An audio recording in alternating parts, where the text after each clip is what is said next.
Thank you very much, Matt. And we're looking forward to, again, presenting some best practices for you in terms of payroll. So just an overview of what we'll be covering today is, again, some payroll best practices and tips for you, and then also kind of walk through with you how to process payroll in NexGen. So I will be off camera as I present, and Grace will be assisting with any of the questions that you post in the Q&A, and as well as at the end of today's session.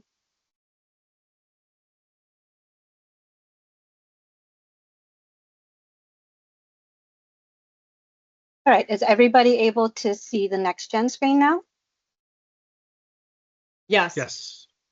Perfect, thank you very much. All right, so the first thing I'd like to cover with you is some of the initial setups that you'll want to take a look at your NexGen to make sure that you've got things set up properly or the way you'd like it set up in terms of being able to process payroll. So the first thing that you'll want to take a look at is under your admin menu option under set system defaults. This is where you typically set up, company-wide settings. So on your general tab, if you do have an integration to an external payroll software, this would be checked off. A little box here would be checked off, and your payroll software would be selected. If that's something that you don't currently have and would like to find out more information about the payroll software that we do integrate with, you can reach out to your sales representative, or if you're currently in implementation, with your implementation specialist. So then the other tab that you'd like to make sure that the information is set up the way you'd like it to is under this labor tab. So under the labor tab, this one where it says check if employee is scheduled on job, you can mark this as either yes or no. And if you have it marked as yes, if an employee is already scheduled on another job and you go to add them to a scheduler to dispatch them out at that same time and date, it will pop up with a message to letting you know that that employee has already been scheduled. It will allow you to still schedule that employee, but it does give you a pop-up to let you know they're already scheduled on another job. These two next options, class code required for my labor and class code required for labor, these have to do with labor entries and how those labor entries are coming into NexGen. So this is pretty much indicating whether or not you want to require that a classification code be selected for that labor entry. So if that is something that you'd like to require, you want to make sure that these two boxes are checked off, or one or the other. And I will walk through where the classification codes are set up a little bit later. This next option, require times. If you have it set to yes, this will require you, or require that the labor entries have essentially timestamps on them. So instead of just putting in a total number of hours, those hours will be calculated based on the times that you have entered. So for an example, if you put in 7 a.m. to 3 p.m., it would calculate that out for you as 8 hours. So you would just put in the times and then it'll calculate the number of hours for you. This last button, or this last field, enable custom shifts. Again, if that's something you're interested in, we can definitely tell you more information about that if you reach out to us on that. All right, so as I mentioned, the classification codes, if you are requiring those, where you set those up are under maintain classifications. So as you can see over here, you're able to set up the classification code along with the description, and also indicate whether that classification should be available to entries pertaining to labor, material, or both. And then under this column for status, you have active or inactive. So when you're initially setting up NexGen, you'll probably have everything set up as active, but as you continue to use NexGen, if there are any classification codes that you no longer are using, then you can set them to inactive.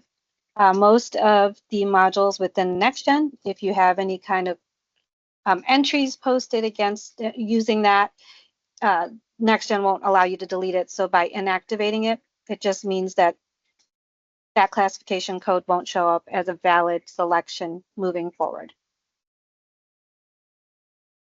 All right, Another thing that you want to make sure is set up the way you need it to be set up are craft codes.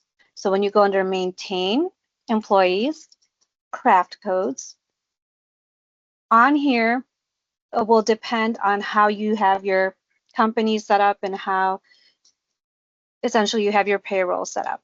So definitely if you are setting up for unions, you may have some very specific craft codes depending on those different pay rates or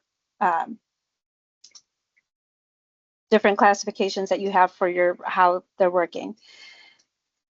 And then also for non-union employees, how you have it set up here too. It can depend on how you have your organization set up. So you'll see that these first three craft codes for admin have a -A, a -B, and a -C behind them. What that means is whenever there's an A at the end of a craft code, that is for straight time. B indicates overtime, and C indicates double time. So you'll want to make sure that you are setting up craft codes to reflect that, an A, a B, and a C, because when you're processing payroll through NexGen, you will be entering in labor as a total number of hours, and then based on the rules that are set up in NexGen, NexGen will then split it up into the proper categories of straight time, overtime, and double time. And then under this column where it says pay type, you'll see that there's a variety of different pay types. You've got your regular earnings, overtime, double time earnings, salary, and then some other miscellaneous categories or pay types on there. So you will just select the pay type that corresponds with the craft code that you're setting up.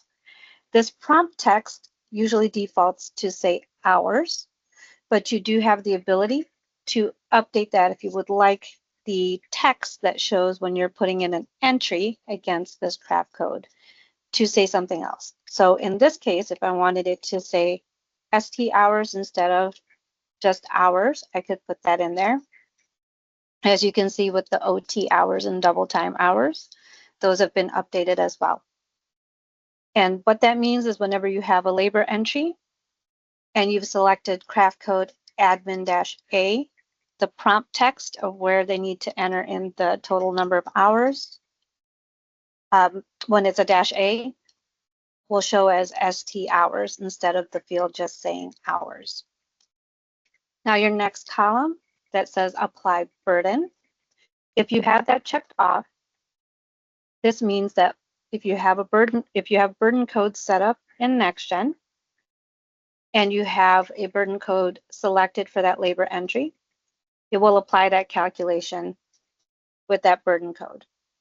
So essentially, burden codes are usually set up to be able to incorporate some of the expenses that are not tied to a particular job, unit, or work order into a labor entry so that you can spread out the estimate of those expenses across your jobs or your labor entries and bring in that estimate so that you get a more realistic view of your profitability of a job.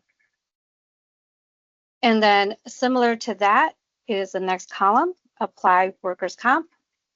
So if you have workers' comp code set up within NexGen, if you have that checked off, any labor entries that have a workers' comp code attached to them will then automatically have that calculated.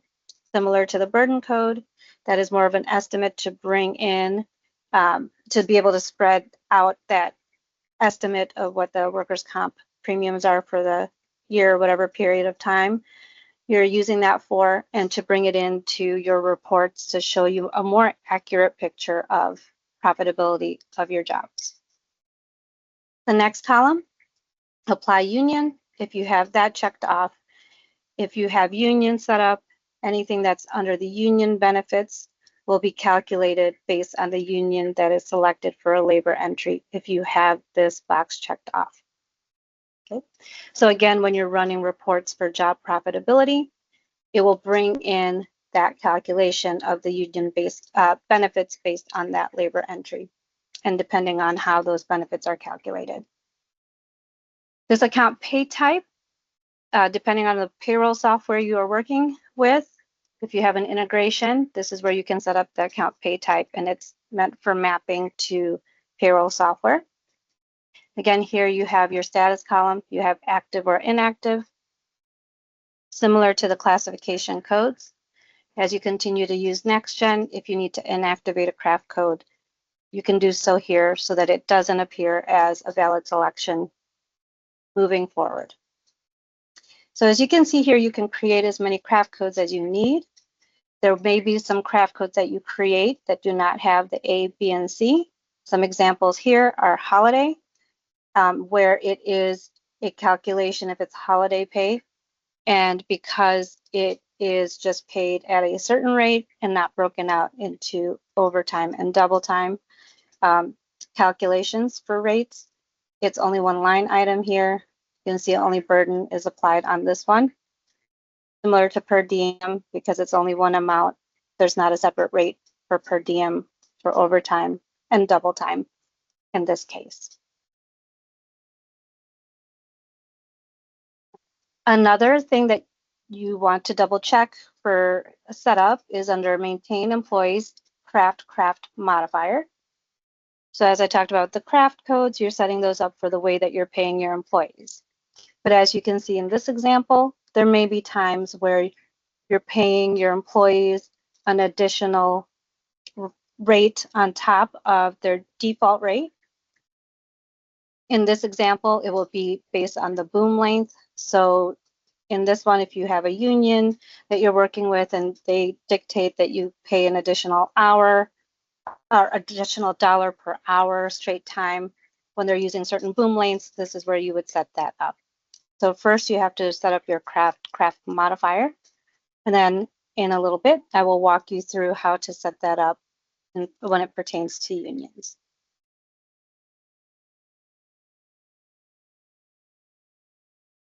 So I'll take a pause right there to ask Grace if there's any questions in the Q&A so far.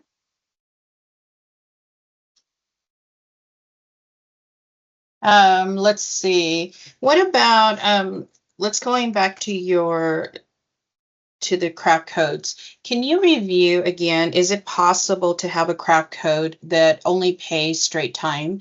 And I think you mentioned like per diem and some of those holidays, which will only be paid out at straight time. Do you mind reviewing that just really quick? Sure thing. So you can create the craft codes if they're just going to be paid straight time on them. For instance, like the holiday pay where it's only going to be the straight time rate. So you don't have to create the B and C on that. So on here, you can dictate whether or not it is going to be considered part of your regular earnings or overtime or double time. So if there are other line items that would be paid more of the overtime rate, you could do that as well. So also with your craft codes, if you happen to only use, let's say, straight time and double time, and you don't do any overtime, or in another case, you might just have straight time and overtime, you don't necessarily need to set up a craft code for, you know, double time if in the cases if you're only doing straight time and overtime as well.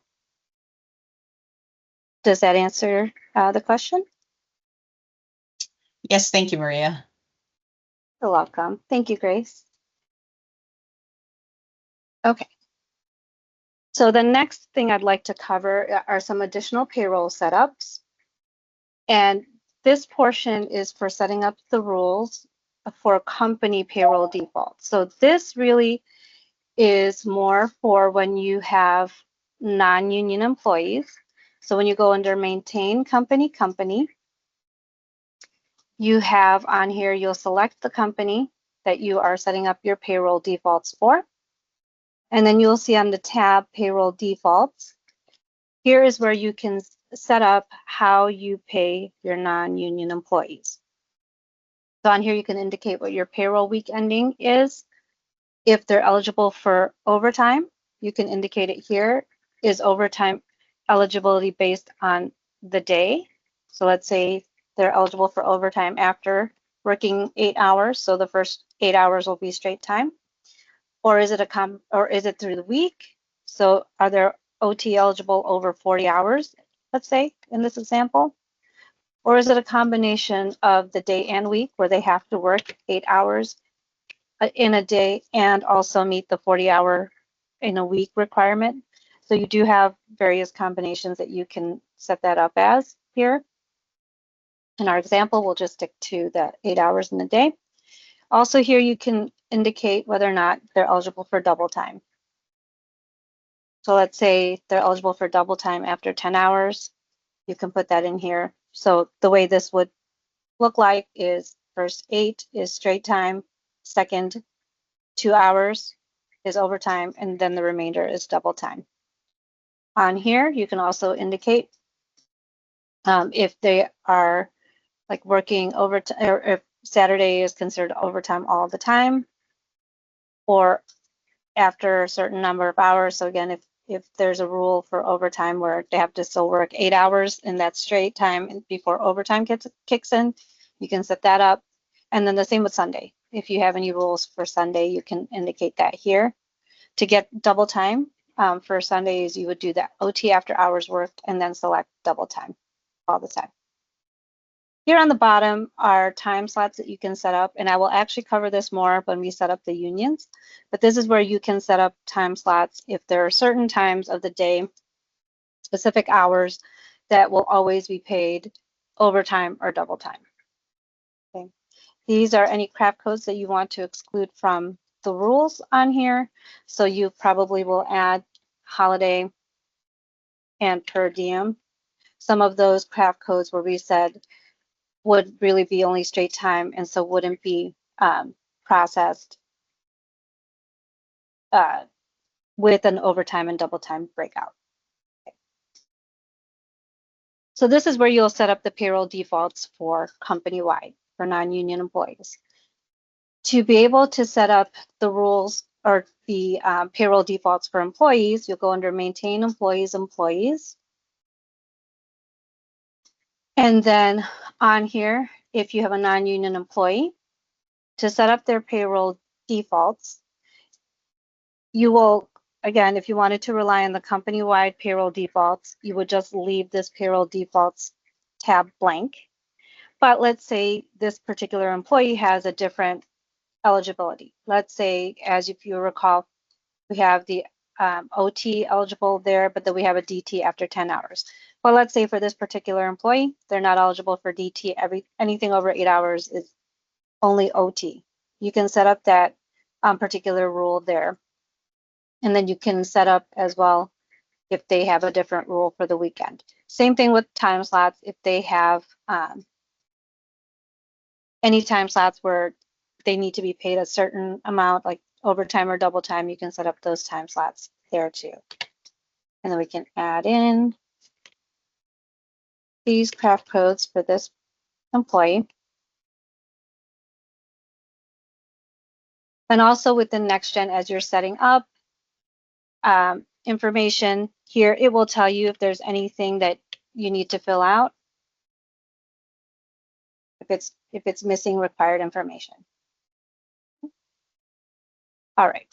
So the big difference when you're setting up union and non-union employees versus union employees is that you won't have a default union tied to a non-union employee. Also, because a non-union employee doesn't have a default pay rate that's driving their pay rate, you will need to add in their default pay rates on here. And if you are doing straight time, overtime, and double time, you'll need to put in the rates for all of that. And then if you have a billing rate for that particular employee, you can put that on here as well.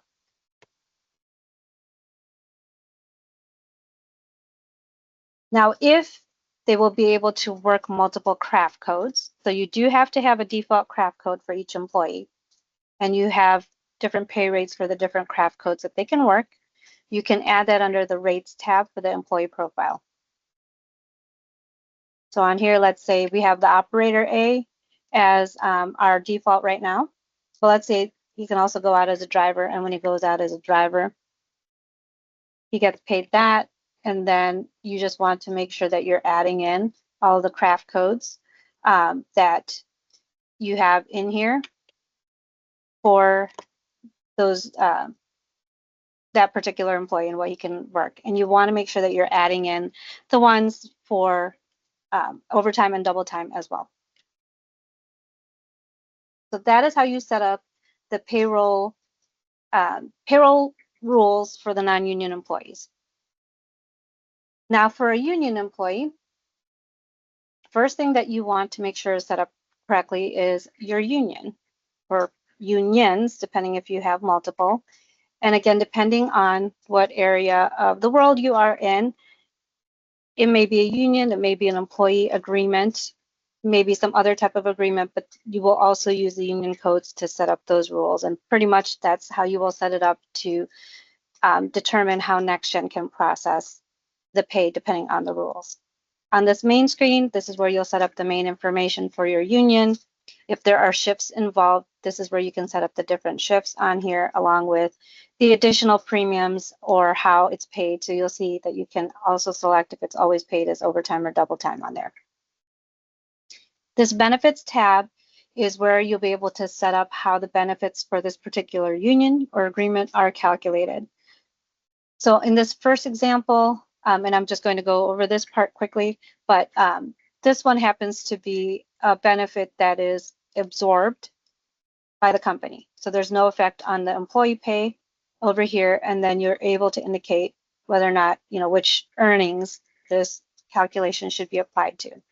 The second line is an employee deduction. So it is an employee contribution that the company is collecting from their check and then remitting on their behalf to the union. So in this case, you'll see the effect on employee pay is subtracting from their net, subtracting from their check, and then the company is again remitting it to the union. You also have the ability, if there's ever a benefit where you need to add to a paycheck, to select add to gross. So since this is more, needs more in-depth explanation depending on your unions, if you do have any questions on how to set that up, feel free to reach out to your implementation specialist if you're on a current implementation, or your CSM if you're not, or your salesperson if you're not sure who your CSM is. Okay, under the pay rates tab, this is really where you want to make sure that you have all this information set up properly, because the rates on here are going to drive how your union employees are paid. So this is where you'll take your agreements and take a look at what the default rates are, and you'll put that in, again, based on the craft code. So again, you'll want to set up all the craft codes that can be paid out on this union, along with the pay rates, and if you have any billing rates on here. Okay, you'll see that even if you have any like this, where the holiday or travel, and there are specific rates that come in for that particular union, you can set that up here. If the union allows for a craft modifier, this is where you'll set that up. And as you can see, these are the craft modifiers that were originally set up in NexGen when I walked you through setting up the craft modifiers. And this is where you can indicate how much additional they can be paid based on these craft modifiers. So when you add in a craft modifier under this tab, it does open up the craft modifier field in your labor entries. So whenever this particular craft modifier is selected, it will automatically add whatever you've added in here. So if it's a straight time hour, it'll add in this particular example an additional $1 to whatever the default rate is under this tab. And then on here as well for overtime and double time. And again, with all of our other modules, you can select whether or not it's active or inactive.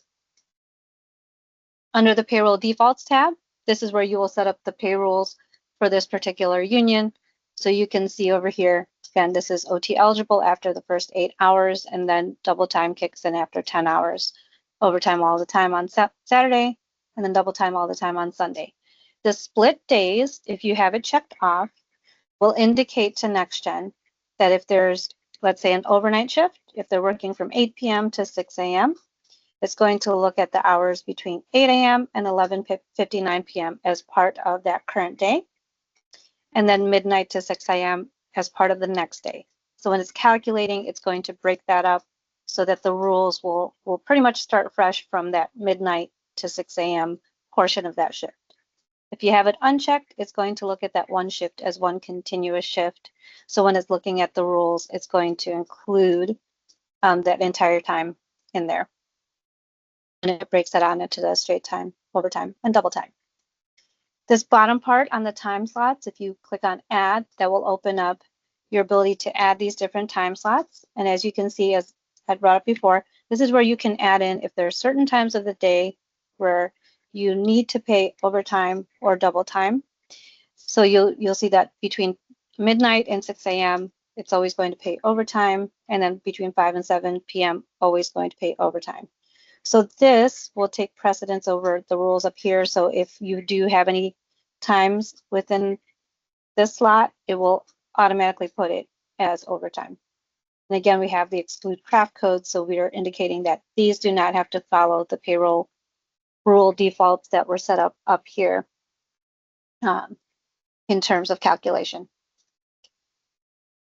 So once you have your union rules set up, then you can go into your employee profile. And where you would start off is on the unions tab. You'll add all of the unions where this employee is able to work out of. You do have to indicate at least one union as a primary. If it is a union employee and you add a union here, one of them has to be selected as primary. Again, you will not fill out the payroll defaults or rates tab at this time if they're a union employee, because the rules will always use if they have a labor entry against a union, whatever the rules are for the union. As you can see here, the biggest difference between setting up a profile for a union employee and a non-union employee is that when the union is set up as a primary, it'll automatically put in that primary union in here and bring in the pay rate based on the default craft code here. So if we changed his to be, say, a driver, and you're always going to want to select this -A for straight time, you'll see that his pay rate came in differently because a driver has a different pay rate. But just because you set up a certain craft code that way as a default, it will still be based on their labor entries. So if they do fluctuate between being an operator, a rigger, or driver, you can still bring in those rates accordingly based on their labor entries. Under employee types, this is also where you set up what can this employee go out as, and then you do have to set up a primary employee type on there. So Marie, I've got another question for you. Go ahead, Grace. Okay, yeah, so the question is, does the company payroll defaults affect union setups if you have both non and union rules? So basically, one kind of, what is the logic or the workflow between having a union setup and also company non-union? So are you talking about somebody that can do both union and non-union work? I think that's part of the question, but also does the company payroll defaults affect union setup? Okay, so no, if an employee has a union labor entry or is a union employee, the union rules will override the company payroll default. So it'll always take whatever the rules are set up for the union. Okay, so the company payroll defaults are really meant for any non-union labor entries. Okay, and so since with a union employee, you do have to select a primary union. We do have some customers that if they're union employees and do have some non-union work, set up a non-union union to reflect that. So they can still bring in some labor entries that mirror what your company defaults are, but will allow you to have them also be part of unions as well. And if you need more clarity, feel free to reach out to us on that situation. Okay. Well, thank you, Are there Maria. any other? I think that's it for now. Okay, great. All right. Oh, one thing I did want to mention as well, real quick on these profiles. on your employee profiles is if you see the bottom here, this is where you set up if there's default GL, burden, classification, workers' comp codes here. So if you have set it up and you want a default one coming in for any of the employees, that'll just automatically populate those labor entries, but you do have the ability to update them on a labor entry by labor entry basis. So now I'm going to start covering how to process payroll within NexGen. So first, let me share where labor entries typically originate. They can come from Atom tickets, My Labor entries through Atom, work order entries, or labor that's manually entered in the payroll preprocessor. So on here, under enter labor for payroll preprocessor, just going to pull up an example here. So you'll see that there are multiple entries for Daniel for today. And on here, I'm just going to walk you through some of the entries. This one you'll see on the comments. These are labor hours from a work order. So this is how it came in from the work order. It shows the craft code and the activity, the unit that he worked on, and the unit code as well. And then he happened to work on 2 different activities on that day, and that's why you see 2 separate line items. And then this one came in from an Atom ticket. So you'll see when it's an Atom ticket, there's a ticket number on here. And this is one where if you double clicked into it, it can take you into the ticket. But you'll see that it does retain whatever start time, end times they've recorded on their Atom ticket.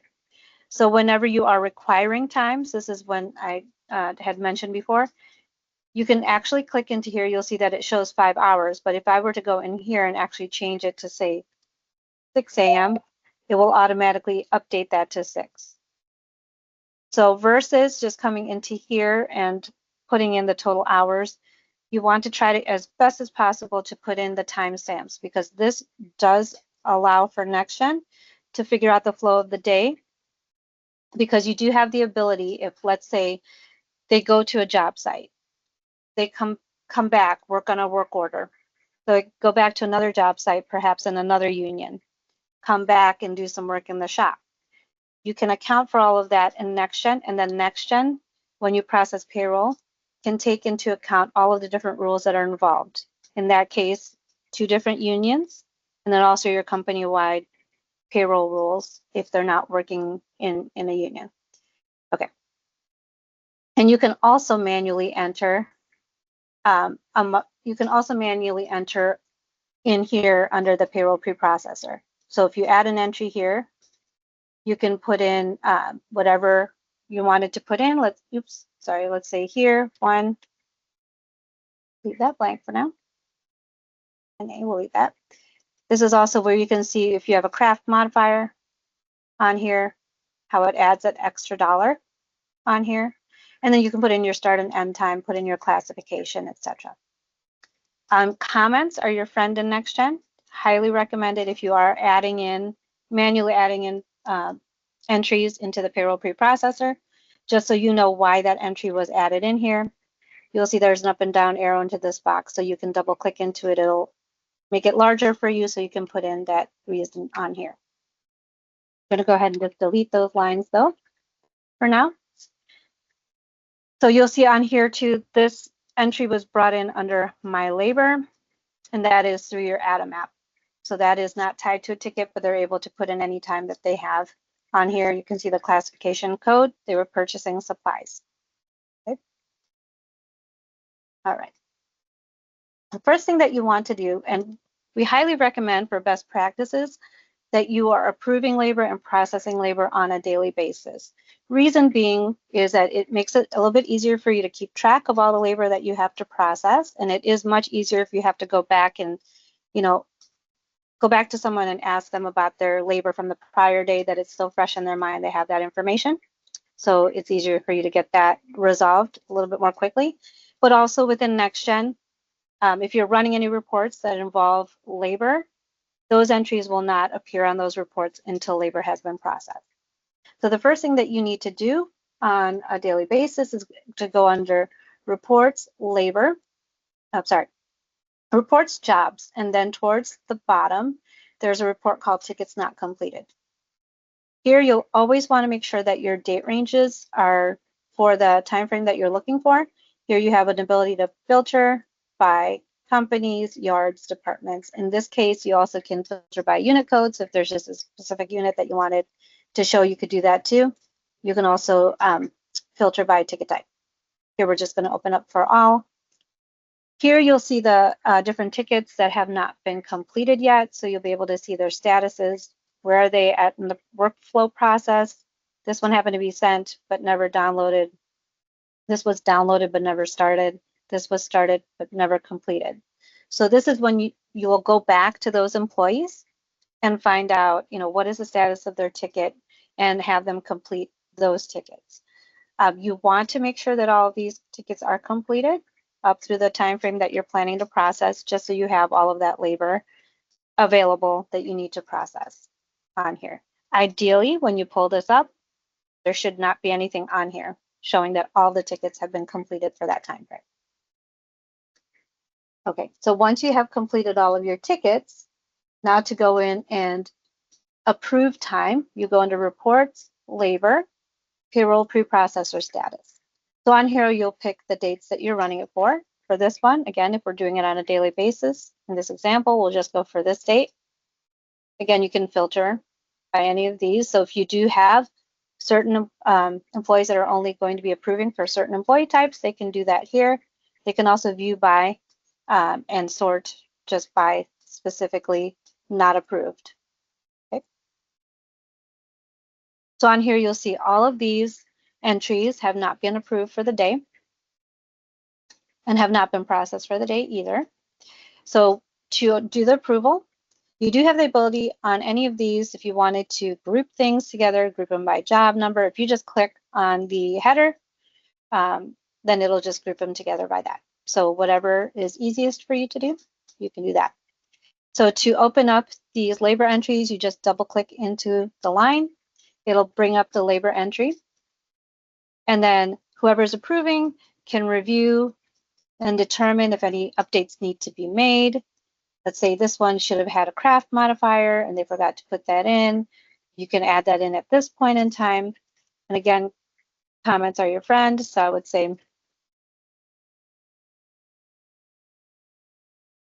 you can put craft modifier was updated. And then you can always put in something to indicate who added that comment.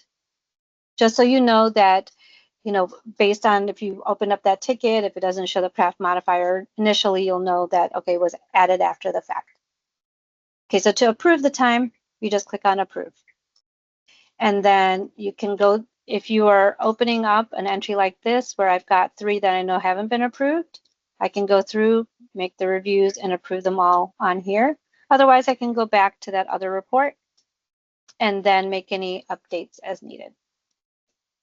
So now we've approved Charles's time. If I were to click on view again, you'll see that falls off of the report.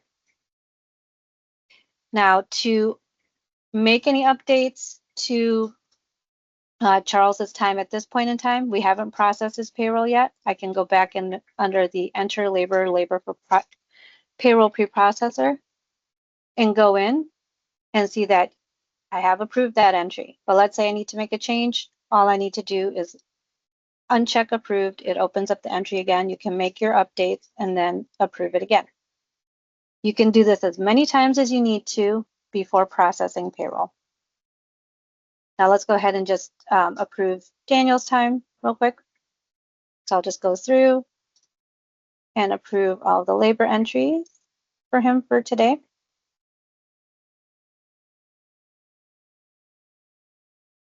And then all of his should fall off as well. So then another report that you can run is this payroll processor details. On here, you can do it by employee, or you can select all employees. Make sure your date range is correct and your filters are correct. You can select by active, terminated, or all employees on here. Here you'll see the total number of hours that you have approved time for at this point in time. Okay, so right now we're showing 27 straight. So since this is the preprocessor, it's going to show you the total. Once we process it, it'll break it out into the proper straight time, overtime, and double time buckets. On the summary report, again, check your dates. You can select employees with hours or all active employees. And so that will show you any active employees with 0 hours for this time frame as well.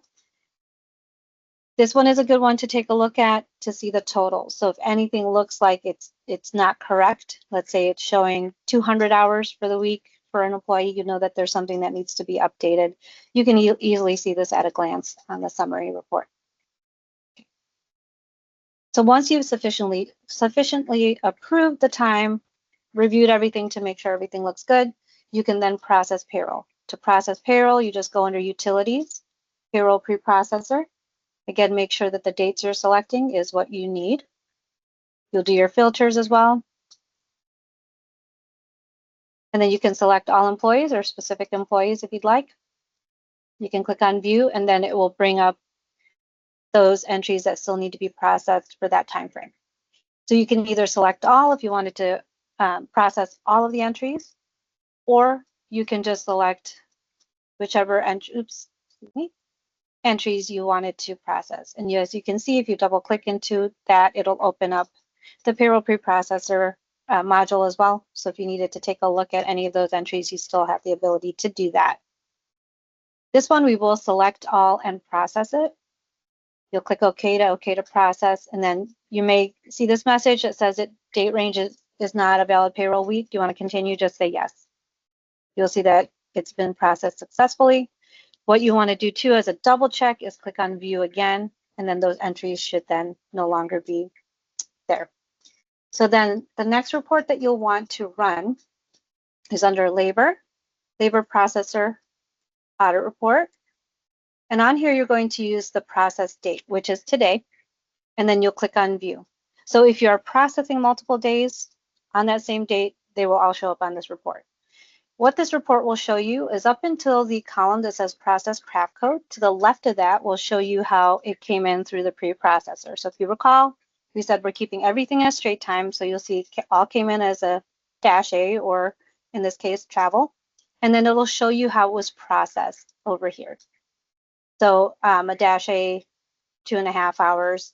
This one, on Wednesday, that next entry, it split it between straight time and overtime hours.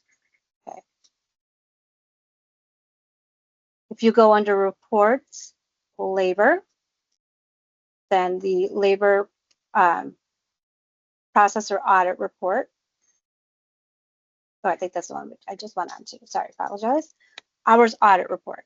Make sure your dates are correct and your filters are correct. Again, view by active, terminated, or all. This report will show you in more detail what that breakdown is by employee. So you'll see on that one page, we've got Boy and Chars, and then second page has Daniel. So you'll be able to see the breakdown if it was on a job, a unit, a work order, any of the classification. If you've got any comments, it'll show on here as well, along with if you have any of the union burden or workers' comp codes attached to that labor entry, it'll bring in what that calculation is. And on the bottom, you'll be able to see that summary of the straight time, overtime, and double time, along with the dollar value of those totals. You'll be able to see the rates, so you'll see that if there's different rates for what they're doing, you'll see that this particular one, he's being paid $47 an hour for straight time. This one is $49. You'll be able to see that as well. And then the same on this report. On this one, you'll also see a grand total. So if you have multiple employees, you'll be able to see the grand total of all of these, including your total number of hours and the dollar value calculation on that.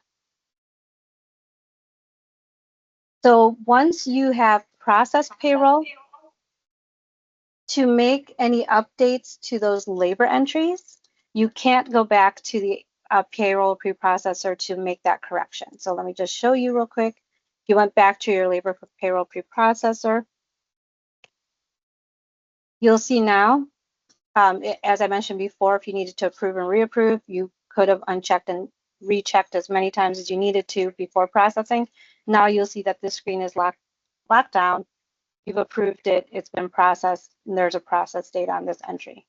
Now, if I needed to make an update after processing, I go under Enter, Labor, Labor. Again, make sure your date range is correct, and then you can select who you need to make that change for. Now you'll see under Enter, Labor, Labor, this actually shows you the breakdown. You've got the A, B, and C for your straight time, overtime, and double time on here. So think about it this way. This is how your labor goes in now at this point. So if you are going to be exporting it to a payroll software, it's going to be coming from this screen. However, it's broken out in this screen. So best practice is always to get your labor in under the preprocessor portion before you process so that you can have NexGen do the work of breaking it out for you. But if there's ever any times where you might have had some incorrect information going in the preprocessor, you can update it here. Or let's say there's an entry that was forgotten in the preprocessor and needs to be added, you can manually add it onto here. But I also wanted to note that you can always process additional entries for a prior date if you need to. So if there's any entries that were going into the preprocessor that weren't processed initially, you can still run that processor again, and it will process any remaining entries for that date range as well. Okay, so let's say on this example, this should have only been 2 hours. So you found out later after it's been processed, oh wait, there was a mistake. It actually should have been only 2 hours. They only work till 7 p.m. You'll see that the start and end times are locked. However, you can still make that update. You would just do it on that line here to indicate, okay, it should have been 2. Again, comment to your friends. You're going to say mistake, and it should be only 2 hours.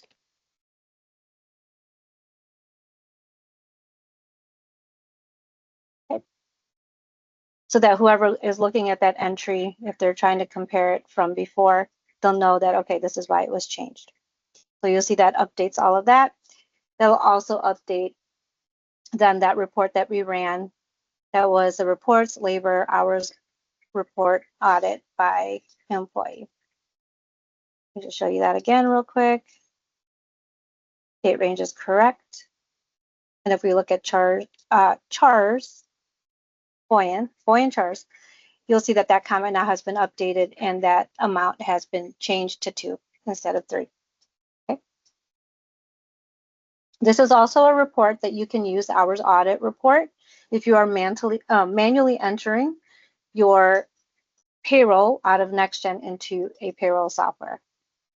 So I forgot to indicate to you too as well, for any of our reports here, you are able to save it in various formats. So when you go into your report, you can either save it as this PDF version on here, but if you go under Save As, you can also save it as an Excel file, CSV, and Word file. So the Excel file and CSV files sometimes will have additional columns available to you with some additional information that might not fit in the span of a PDF file. So if you wanted to see if there's additional information available to you, I would highly recommend downloading it as an Excel file. All right, so let me just walk you through a couple more reports and then show you how to export your payroll. So under reports, labor, there's productive versus non-productive summary report on here. And you can do your filters and then your date range. And then here you can indicate if you want the classification, viewing by classification, job, work order, or both. And then when you run it on this one, it will show you the productive labor, which is any labor that includes a job number, a unit number, or work order number on it.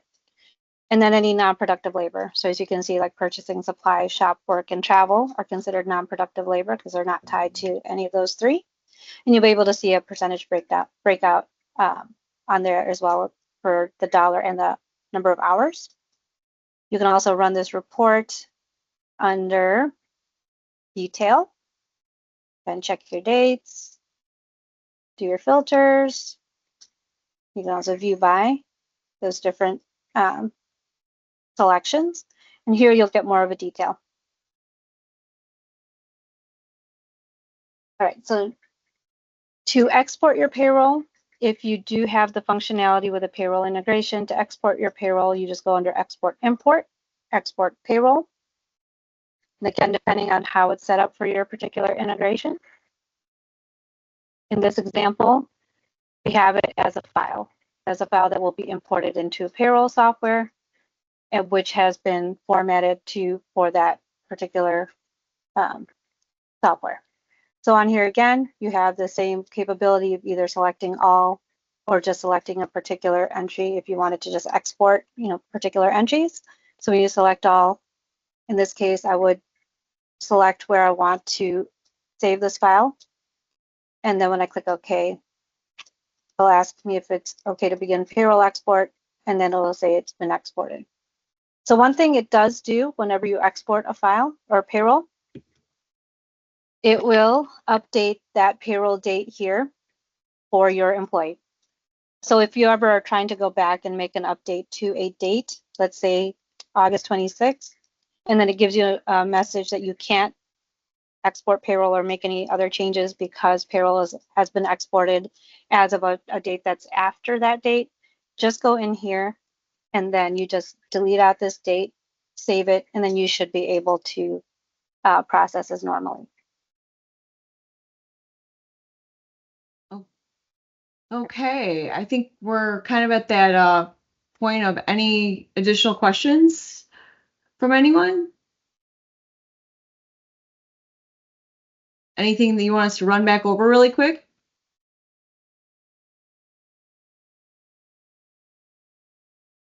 Thanks, Brooke and Maria, for all that.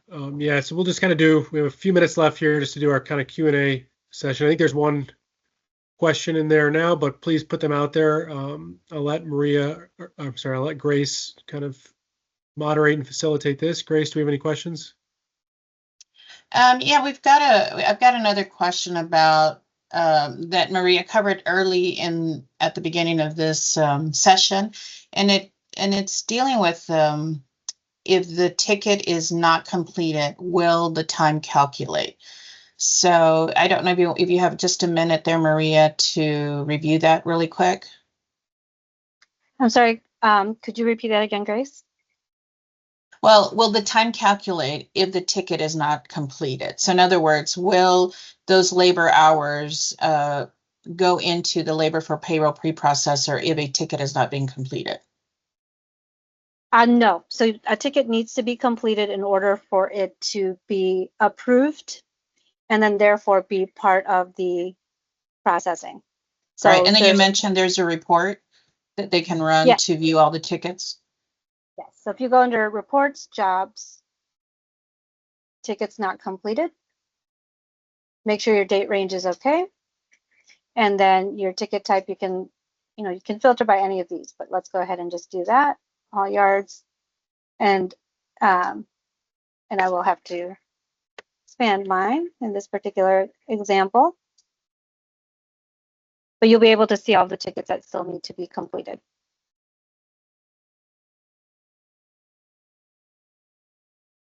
Does that answer the question, Grace? I believe so. What about, is there a screen or a report that customers can run to view all the labor hours for a particular job? So for example, if they're needing to track how many hours have been worked on a specific job, how can they view those hours by job? So we do have our job profit and loss reports here that you could run on here. So if you wanted just a particular job, let's see.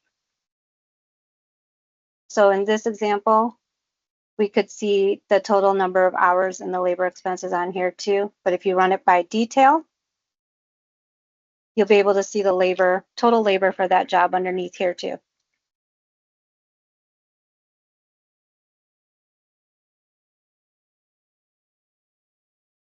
So what other questions do you all have? We'll hang out here for another minute or so as we're nearing that 60-minute mark of our session today, just for any final questions. And then I just wanted to add as well, some things to consider in the payroll process is to make sure you've figured out internally who you'd like to have responsible for approving the entries, labor entries, and also for who's responsible for following up with the tickets that still need to be completed. I think that's very helpful whenever you're working on that payroll process. I think we're going to sign off here, everyone, as we don't see any other questions coming in, and we're out of time. So thanks again for joining us today. Clerical tasks are, essential for keeping things running smoothly. I guess everybody knows that, and what we also know over here is that you can save time, you can get better visibility, and you can process things faster with like less mistakes and inaccuracies. If you adopt some of these processes that Maria and Grace have been talking about today. So thanks, Maria and Grace, for all this information.